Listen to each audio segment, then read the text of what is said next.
दोस्तों, कभी आपने सोचा, इस बात पर गौर किया कि वो लोग कौन हैं जो बार बार दिल्ली में आम आदमी पार्टी को जिता रहे हैं? वो लोग कौन हैं जिन्होंने पंजाब में आम आदमी पार्टी को जिता दिया? और वो कौन लोग हैं जो आज गुजरात की सड़कों पर आम आदमी पार्टी के साथ उतर आए?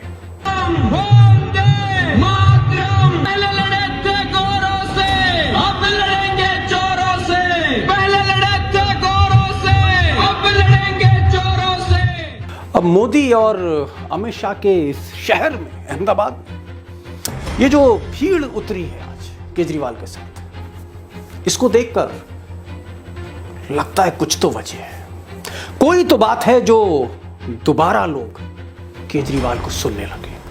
और सुन ही नहीं रहे साहब, वोट दे रहे हैं, जिता रहे हैं। अब वजह क्या हो सकती है? क्या आप कह सकते हैं कि गिरती हुई अर्थव्यवस्था है, या महंगाई है, या बेरोजगारी है, या जुमलेबाजी है, या नॉन परफॉर्मेंस है, या फिर इसी कश्मकश में कोई विकल्प ढूंढने की कोशिश?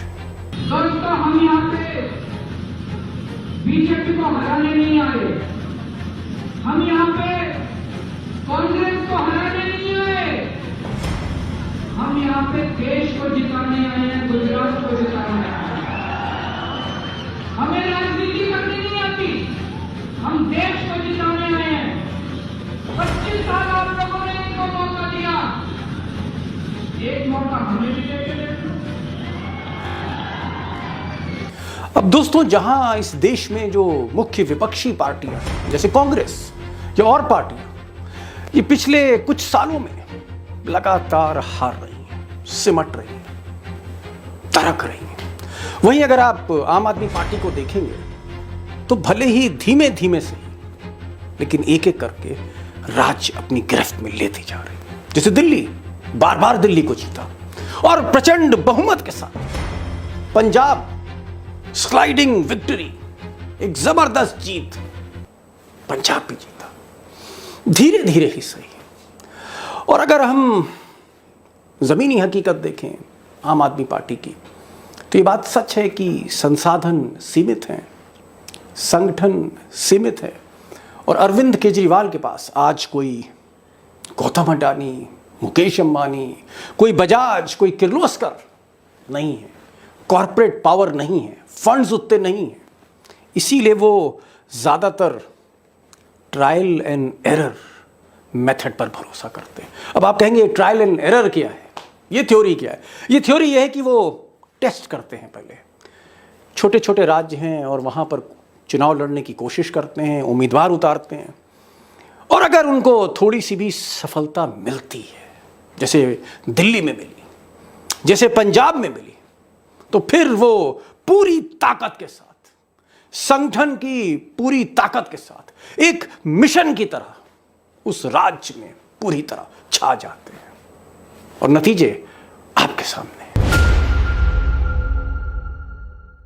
अब ये जो फार्मूला है केजरीवाल साहब का कि पहले वो इलेक्टोरेट को तौलते हैं, टेस्ट करते हैं कि रिस्पॉन्स क्या है, और उसके बाद जो उनके सीमित संसाधन है वो झोंक देते हैं। जैसे कि गुजरात में पिछले साल जब गुजरात में लोकल इलेक्शंस हो रहे थे, म्यूनिसिपैलिटी के चुनाव हो रहे थे, तो उन्होंने कुछ कॉरपोरेशंस को चुना, जैसे गांधीनगर है, जैसे सूरत है, और सूरत में जिस तरह से उनको 27 सीटें मिली तो लोग चौंक उठे, एक इनकलाब जैसा आ गया हो आम आदमी पार्टी का, और गांधीनगर में भी एक सीट मिली, और कुल मिलाकर जो उनको परसेंटेज मिला वोट शेयर का, उससे साफ जाहिर हो रहा था कि एक बहुत बड़े पैमाने पर केजरीवाल ने कांग्रेस में सेंध लगा दी है।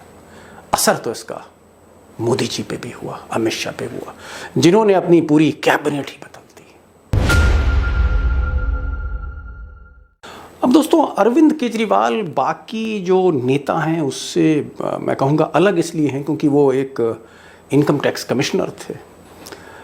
लिखा पढ़ी, डेटा एनालिसिस, ये सब वो करते हैं, मुद्दों को समझने की कोशिश करते हैं, पूरा होमवर्क करते हैं, अगर बिजली फ्री देनी है, पानी फ्री देनी है, तो वो इंजीनियर्स के साथ बैठेंगे, अधिकारियों के साथ बैठेंगे, लिखा पढ़ी करेंगे, गुणा भाग करेंगे, कैलकुलेटर उठाएंगे कि क्या ये चीज़ फिजिबल है, क्या इस बजट में से इतना लीटर पानी फ्री दिया जा सकता है या इतना यूनिट बिजली फ्री दी जा सकती है। डेटा पर रिलाई करते हैं। और वैसे भी इंजीनियर हैं तो जाहिर तौर पर, और इनकम टैक्स कमिश्नर हैं, बही खाते जानते हैं, डेटा जानते हैं। मिसाल के तौर पे हम गुजरात पे वापस लौटते हैं कि गुजरात पर उन्होंने इतना फोकस क्यों किया पिछले 7-8 महीने में। उसकी वजह थी डेटा, आंकड़े। और अपनी स्क्रीन पर वो आंकड़ा आप देखिए, गुजरात लोकल इलेक्शन 2021 का, और आप देखेंगे कि वोट शेयर जो है बीजेपी को 53%, कांग्रेस 26%, आम आदमी पार्टी 13% से ज़्यादा। और आप यहाँ देखें कि जो स्विंग है, कांग्रेस 14% नीचे जा रही है, 14% का नुकसान हुआ और आम आदमी पार्टी को 13% का लाभ। तो उन्होंने महसूस किया कि कांग्रेस बैड परफॉर्मेंस दे रही है, कांग्रेस बिखरी हुई है, टूटी हुई है। जो मुख्य विपक्षी दल की भूमिका है वो निभा नहीं पा रही है। और खासकर अहमद पटेल साहब के जाने के बाद जो बिखराव दिखा गुजरात में, और कांग्रेस की अपनी इधर लड़ाई दिल्ली में 24 अकबर रोड में, ये जो भीतरघात G23 जिसके बारे में मैंने एक वीडियो बनाया था, और उधर अहमद पटेल का ना होना, केजरीवाल साहब को लगा कि यहां पर हम किसी ना किसी तरह सेंधमारी कर सकते हैं। अब आप दूसरा आंकड़ा देखिए, गुजरात लोकल इलेक्शन का एक और आंकड़ा मैं दिखा रहा हूं। 524 सीटें भले ही बीजेपी ने जीती हूं, लेकिन कांग्रेस जो है 135 सीटों का नुकसान, 57 सीट्स मिली, 135 सीट का नुकसान, और आम आदमी पार्टी को 28 सीटों का फायदा। और अगर हम सूरत का मॉडल ले लें, आप सूरत देखिए, सूरत में तो सूरत ही बदल दी कांग्रेस की, अरविंद केजरीवाल। आंकड़ा देखिए आप, सूरत म्यूनिसिपल कॉरपोरेशन का, और इसमें बीजेपी का वोट शेयर 48% है, सीटें 93 हैं, Congress zero, big zero, vote मिले 18%, और आम आदमी पार्टी मुख्य विपक्षी दल सूरत में बन गया, 27 सीटें जीती, 28.47% वोट। अब कांग्रेस की जो 36 सीटें थी चली गई उसके हाथ से, और ये सीटें ज़्यादातर आम आदमी पार्टी को आई। तो एक ऐसा पैटर्न इमर्ज होते हुए दिखा अरविंद केजरीवाल को। उनको लगा कि कहीं ना कहीं ये मौका है जब गुजरात में उनको कदम आगे बढ़ाना चाहिए। अब दोस्तों, मैं ये नहीं कह रहा हूं कि आम आदमी पार्टी को गुजरात में, मोदी और शाह के गुजरात में कोई जादू की छड़ी मिल गई, ये मैं नहीं कह रहा हूं। लेकिन हाँ, वो जो आंकड़े हैं, जो डेटा है, जो रिस्पॉन्स है, खासकर पाटीदारों का जो रिस्पॉन्स है, पटेल कम्युनिटी का रिस्पॉन्स है, जो व्यापारी वर्ग है जो जीएसटी से परेशान था, और भी जो वहाँ का यूथ है, बार बार वहाँ पर्चे लीक हो रहे हैं, बेरोजगारी वहाँ बढ़ रही है, वहाँ पर उन्होंने उस खुशबू को, उस महक को, वो उनको मिल चुकी है, जो कामयाबी की महक। उनको लग गया है उस रिस्पॉन्स से कि यहाँ पर वो कुछ कर सकते हैं।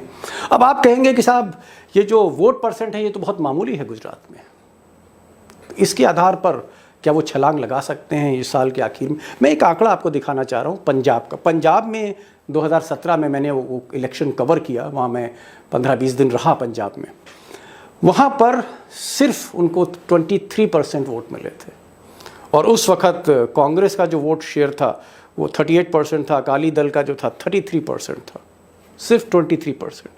लेकिन वहाँ भी उन्होंने स्मेल कर लिया था अरविंद केजरीवाल ने कि कहीं ना कहीं एक विक्ट्री, एक बिग विक्ट्री, एक बड़ी फतेह, जीत उन्हें मिल सकती है आगे चलकर। और फिर उन्होंने बिल्टअप करना शुरू किया। और आप देखें अगला आंकड़ा 2022 के पंजाब असेंबली का, इस बार की सीधे छलांग उन्होंने 23% वोट शेयर से 42% पर है, 42%, और सीट्स मिली 92। और अकाली दल और कांग्रेस दोनों में ही उन्होंने सेंध लगा दी। और कमोबेश ऐसी ही स्थिति गुजरात में है इस वक्त। भले ही कांग्रेस एक फॉर्मिडेबल अपोजिशन है गुजरात में, एक ठीक ठाक संख्या है विपक्ष के तौर पे, लेकिन जो बिखराव है, जिसकी वजह से राहुल गांधी को ज़रूरत पड़ गई प्रशांत किशोर की, राहुल गांधी को ज़रूरत पड़ गई वहाँ के जो बड़े पाटीदार धार्मिक सामाजिक नेता हैं नरेश पटेल, उनसे बातचीत करने की। इसका कारण क्या है? इसका कारण यह है कि इसके केंद्र में अरविंद केजरीवाल है, जो कांग्रेस को तो नुकसान कर ही रहे हैं, वो मोदी और शाह की नींद भी उड़ा सकते हैं आने वाले दिनों में। ना सही इस बार, लेकिन अगली बार। दोस्तों, मोदी और अमित शाह के इस दौर में आपको एक चीज़ रियलाइज़ करनी होगी, महसूस करनी होगी कि केजरीवाल वो शख्स है जो खंबे पे चढ़ जाता है, प्लास लेके बिजली का कनेक्शन काट देता है, जो किसी बस्ती में जाके धरने पे बैठ जाता है, भूख हड़ताल पे बैठ जाता है, जो खुद ही कह देता है कि मुझे जेल भेज दो और जमानत काट के जेल भी चला जाता है। ऐसा शख्स जो बेखौफ है, चैलेंज मुकेश अंबानी को दे देता है, अडानी को दे देता है। मोदी और अमित शाह से ये शख्स डरता नहीं है। दूसरी चीज़, ये वो नेता है या वो लीडर है जो कहीं ना कहीं कट्टर ईमानदारी की बात कर रहा है। अगर मोदी जी ईमानदारी की बात कर रहे हैं तो इनका नारा है कट्टर ईमानदार। आप सुन सकते हैं उनको, बार बार वो कट्टर शब्द लगाते हैं कि मैं कट्टर ईमानदार। अगर मोदी जी देशभक्ति की बात करते हैं तो ये कट्टर देशभक्ति की बात करते हैं।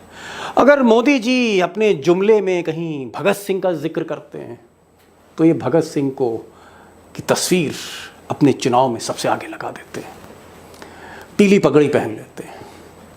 कहने का मतलब यह है कि देशभक्ति हो, वंदे मातरम के नारे हों, भारत माता की जय हो, तिरंगा लेके चलना हो, जैसे इस बार जो यात्रा आज उन्होंने निकाली उसकी तिरंगा यात्रा नाम, वो कहीं ना कहीं देशभक्ति के मामले में मोदी से 2 कदम आगे देखते हैं।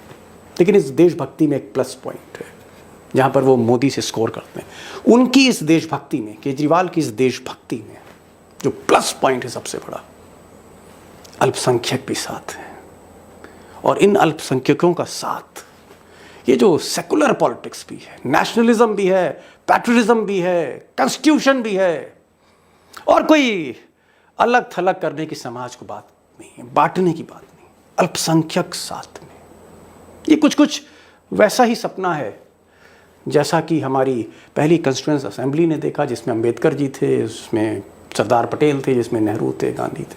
अब मैं अतिशयोक्ति नहीं कर रहा हूँ, लेकिन ये फैक्ट है कि जहां वो वंदे मातरम करते हैं, भगत सिंह को साथ को लेकर चलते हैं, तो अल्पसंख्यक भी केजरीवाल को मानता है। गुजरात में तो अभी काफ़ी वक्त है, काफ़ी समय है, लेकिन हाँ, धीरे धीरे वहाँ एक चुनाव का माहौल बन रहा है। और आज अरविंद केजरीवाल ने जैसे शंखनाद कर दिया हो, उसके बाद राहुल गांधी वहाँ जा रहे हैं, साथ में प्रशांत किशोर उनके हो सकते हैं, वो भी एक आप कह सकते हैं कि नई धारा लाना चाहते हैं, नई धारा के नेता लाना चाहते हैं। मोदी जी उससे पहले ही जा चुके हैं वहाँ पर अहमदाबाद में और अपना रोड शो कर चुके हैं। लेकिन इन सब के बीच हिमाचल में जो चुनाव हो रहा है, उस हिमाचल प्रदेश में कांग्रेस जो मुख्य विपक्षी दल है हिमाचल प्रदेश में, उनके कई नेता दर्जन भर थोक के भाव वो आम आदमी पार्टी में आ रहे हैं। और जिस तरह से सत्येंद्र जैन जो केजरीवाल के सहयोगी हैं, उन्होंने वहाँ रैली करी है शिमला में, वो जो रिस्पांस है वो भी कम नहीं है। तो हिमाचल एक आप कह सकते हैं जहाँ पर उनका फोकस है इस साल। इसके अलावा हरियाणा में एक खलबली मची हुई है, क्योंकि हो सकता है कि पंजाब से सटा हरियाणा, वहाँ भी आम आदमी पार्टी, और केजरीवाल मूलतः हरियाणा के ही हैं, वहाँ भी उनका काडर है। लेकिन सबसे दिलचस्प लड़ाई राजस्थान में हो सकती है, जहाँ पर सचिन पायलट थोड़ा थोड़ा परेशान दिखते हैं अशोक गहलोत से। बीजेपी आना नहीं चाहते, उसके अपने अलग कारण हैं, पारिवारिक कारण हैं। और वहाँ पर कहीं ना कहीं इशारा किया जा रहा है कि अगर सचिन पायलट राजस्थान में झाड़ू पकड़ना चाहें तो अरविंद केजरीवाल शायद पीछे नहीं हटेंगे। लेकिन अभी इट्स टू अर्ली टू से, अभी कोई कंफर्मेशन नहीं है। लेकिन मैं आपको एक दृश्य दिखा रहा हूँ कि आगे क्या क्या हो सकता है। और उसमें मैंने कहा ना कि एक उम्मीद की किरण दिखती है कि अगर केजरीवाल गुजरात में थोड़ा अच्छा करते हैं, हिमाचल में कुछ करिश्मा हो जाता है, फिर आगे चल के जो अगले साल चुनाव आने वाले हैं राजस्थान में अगर वो अच्छा करते हैं, तो 2024 का जो चुनाव है वो दिलचस्प होने जा रहा है। और जैसे मैंने पहले कहा कि आदमी ईमानदारी नहीं, कट्टर ईमानदारी की बात करता है, ये आदमी कट्टर देशभक्ति की बात करता है। ये वही नारे कहीं ज़्यादा ऊंची आवाज़ में लगाता है जो नारे अमित शाह और मोदी लगाते हैं। फ़र्क सिर्फ इतना है कि जो लोग मोदी के पीछे नहीं है वो लोग भी इनके साथ हैं।